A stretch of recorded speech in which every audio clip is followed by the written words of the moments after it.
Welcome to room 131. You're here for Deconstructing Grammar Concepts in ESL using VideoScribe, presented by Karen and David, and I'm Kate, so at the end if you have questions I can answer to. And thanks very much to you guys. Thank you. Thank you. Good morning, everyone. Welcome. We are going to talk about the very difficult area of grammar and how to take it apart using technology, and in this particular case, VideoScribe. The talk will have two parts. I will speak for a little bit about the pedagogy and the linguistic side of the project. And then David will speak about the technology, and Kate as well, so you will have time to ask questions and to understand how this technology works. So what this is about is to create awareness, in particular about sentence structure. This is something very difficult when you teach English as a second language or any language as a second language. It's one of the greatest hurdles to make students aware of sentence boundaries, clauses, where do they begin, where do they end. And in the conventional world, we talk about top-down models where we teach from a rule, and then the students use, and then they are supposed to learn it, and then they're supposed to apply it. This is what happens in textbooks. And this is what we believe, or what many believe, or many have tried to experiment and find different approaches to this. The other one's called top-down, bottom-up, which is the opposite, also doesn't work so well. So bottom line is a problem, right?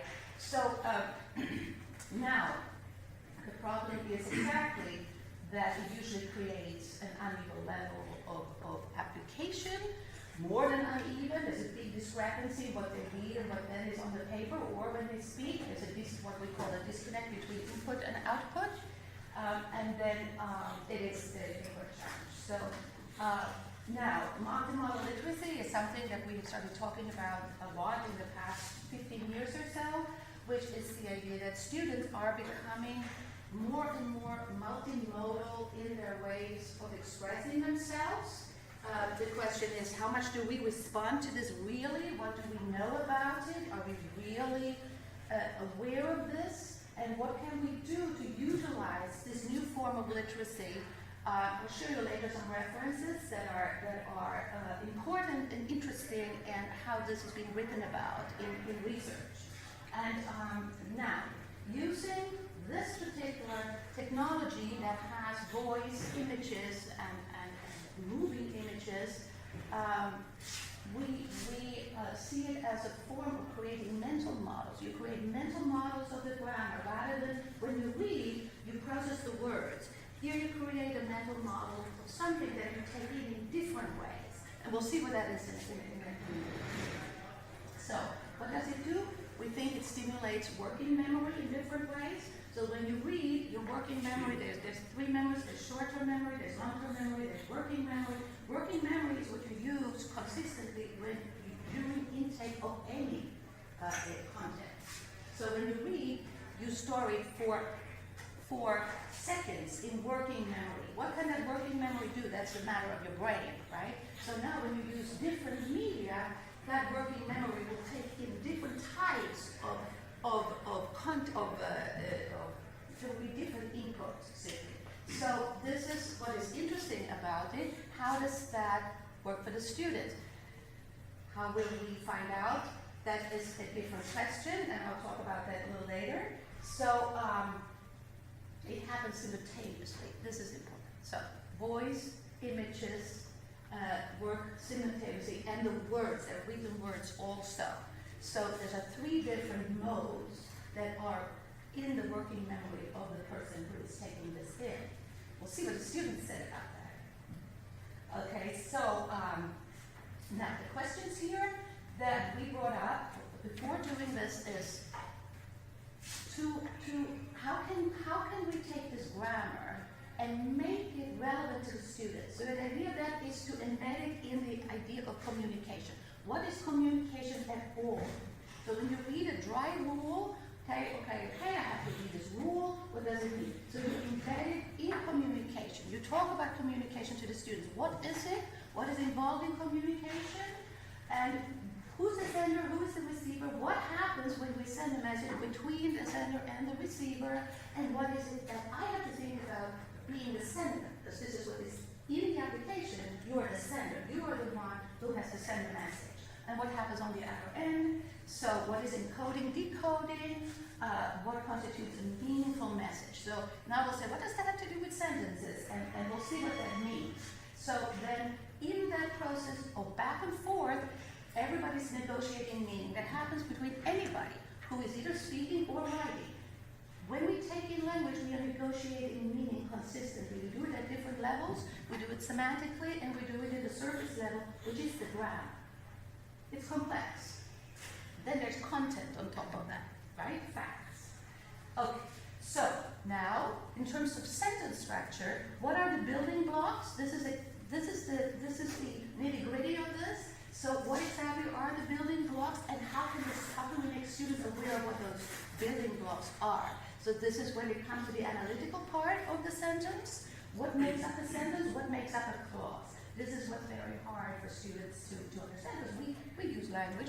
As we walk, we don't think about how we walk, and we often don't think about how we use language. So this is difficult, especially if you are then supposed to learn it and do well and pass tests. So what are some of the benefits of this? It appeals to different learning styles, and we are presenting this video the video is put together in a story-like fashion, so it's a narrative, which is, we believe, makes it easier for the students to follow, because everyone universally is familiar with a narrative rhetorical mode. I don't think there's a culture that doesn't have the story or the narrative. Okay. Now, we can skip here. So we have a visual representation of grammar, and it's metaphoric. That means we use, things like this clause is a friend, or you will see. I don't have to talk too much about it. And now, what is special? Students can repeat. This is learner-centered. Students can repeat. They can go back and forth, and they can they can meet their individual needs doing so. Okay, here we go. So now I think I have to click on this, right, David? Yes. Where is the? Okay, sorry. So this is now. These are on YouTube. So if you want to look at these again, they are on YouTube. What is communication? I should actually put up those links here. So,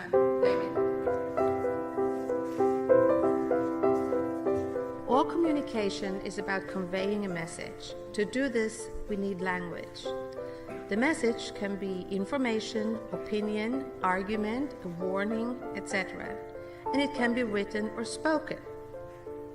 To convey a message, you need a sender and you need a receiver, regardless of spoken or written. And in the center of all is the message. Both sender and receiver are engaged in constructing a meaningful message. In other words, it makes sense. It is meaningful to me. To create a meaningful message, we must organize language. A sentence is just that, a stretch of organized, meaningful language. Okay, so now we don't have time for the second one. It's basically going into what is a subordinate clause and what is it. You want to see the second one with the rules? Sender and receiver play different roles. The sender encodes or constructs the message. The receiver decodes, meaning deconstructs the message and makes it understandable. Doing so, we build and construct language following certain rules. A sentence can therefore be made up of different building blocks to form a complete idea that makes sense. Such a building block is called a clause. A clause always has a subject, meaning a person, a thing, or a place, and a verb, which we call an action word. There are dependent and independent clauses. Independent clauses make sense when standing alone. It doesn't need any friends. The dependent clause needs a friend to make sense. It has to hold hands with the big clause. As you can see, this clause doesn't make sense. It needs its big friend to be comprehensible. You combine independent with dependent clauses using when, because, which, whereas, since, before, after. You combine two independent clauses using but, and, or neither, nor. Now start building clauses. So this is how it looks and sounds. And it was interesting to hear somebody said, oh, the wolves. And the students also, they say, oh, I said, what do you remember? Oh, the friend, you know. So they remember the friend, they remember the wolves, and that is kind of what I'm interested in, how the memory works. Now here we can do one of this, which I think is great. I did a discussion group and then we're done. I did a discussion group on this instead of doing a multiple choice questionnaire or something. I did a discussion group in here. I find this is a low level English class, you know. And we said it is better when we learn in different ways at the same time. When we learn by eyes, ears, the information comes right away to the brain and stop there, like a child. When we want to teach him something, we do that in front of him to let him learn. Learning, many times we can understand the meaning right away, but when we see it, we can understand it clearly. For example, the stories in the past, when we read it, we can feel or understand it.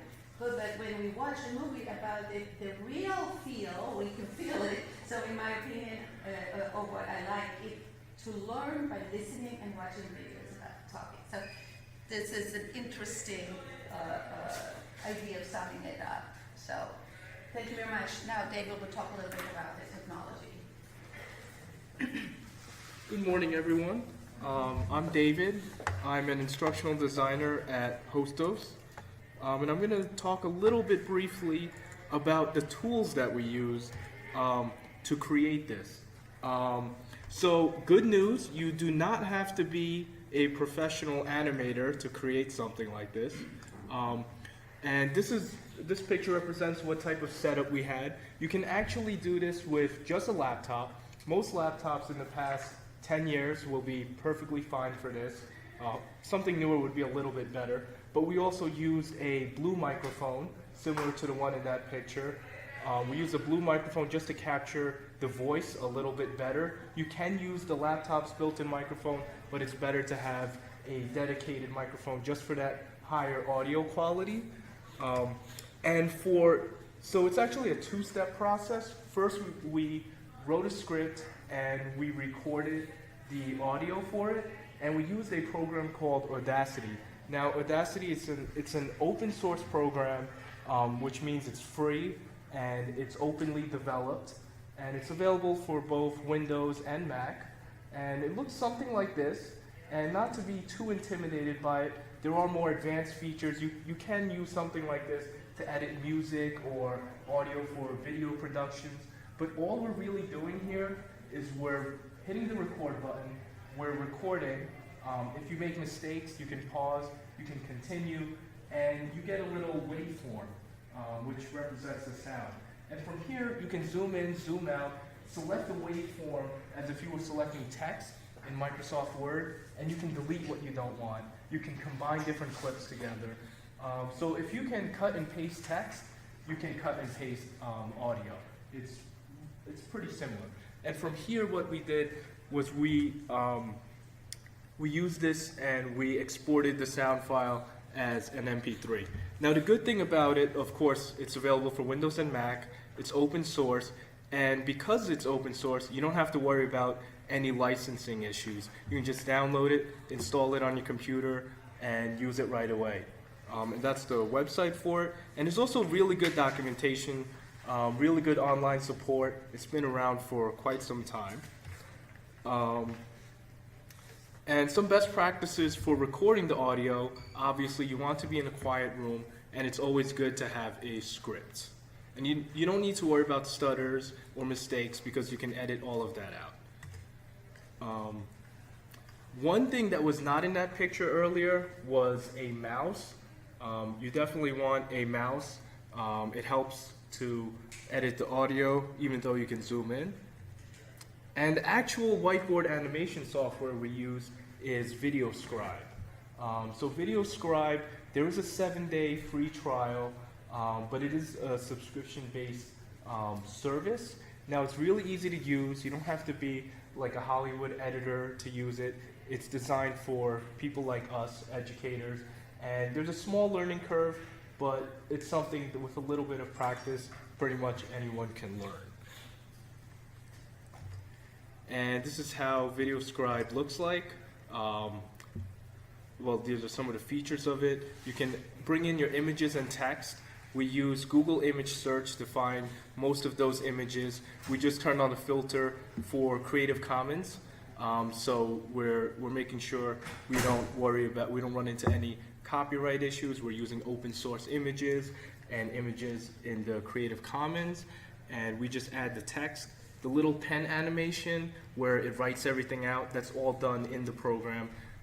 You don't have to animate anything. You don't have to worry about drawing anything if you don't want to. You could bring in your own images, but what we use for this video is we used images that we found online, and we used the voice that we recorded.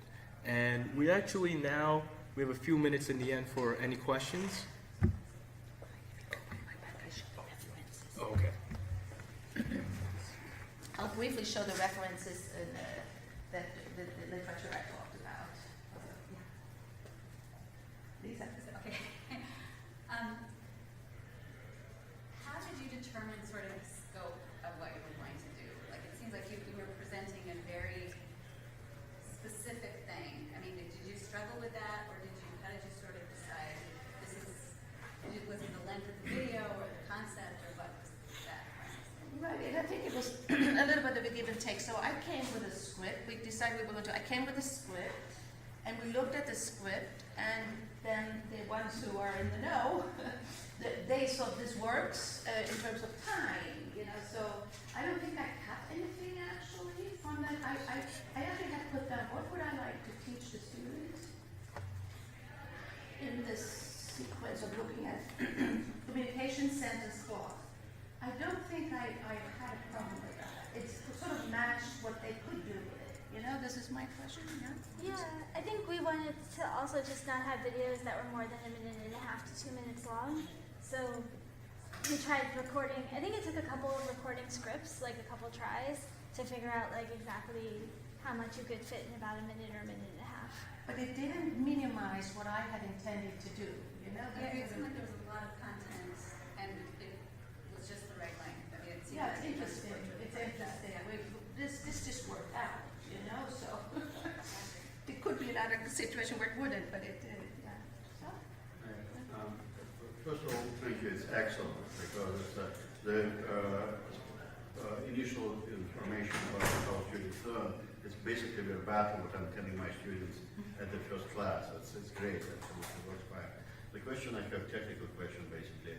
I noticed that you have 2 audio streams, so you recorded in the stereo? Or? Yeah.